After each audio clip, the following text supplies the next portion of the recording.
Hi guys, it's Sam from Creatively Sam's, and today I thought I'd show you how I organize my birthdays and anniversaries.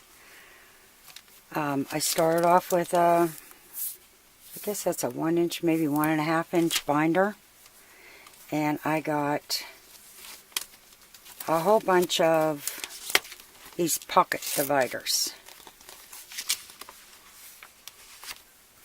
and you can get those at Walmart. And then I printed out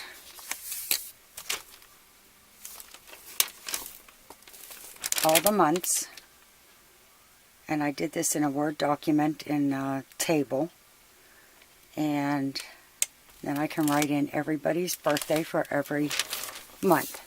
And for every month I put a little label on there that has the month and some lines so that I can write in the names. And there's January, February's on this side, and March. And what I do is, like, I have a friend who has a birthday in March, and I've already got her cards ready.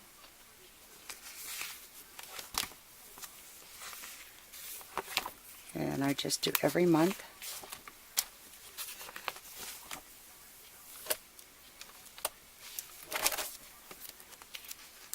I even have hubby's birthday card for December already.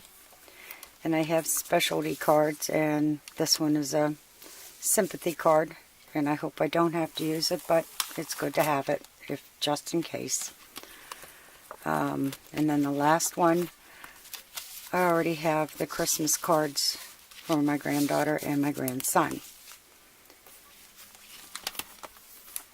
But this is the best way that I know of to not forget birthdays, not forget anniversaries. All I'll do is I'll write their name in, and next to it I'll put whether it's a birthday or it's an anniversary. And it will help keep you organized, and it'll help keep your mind clear.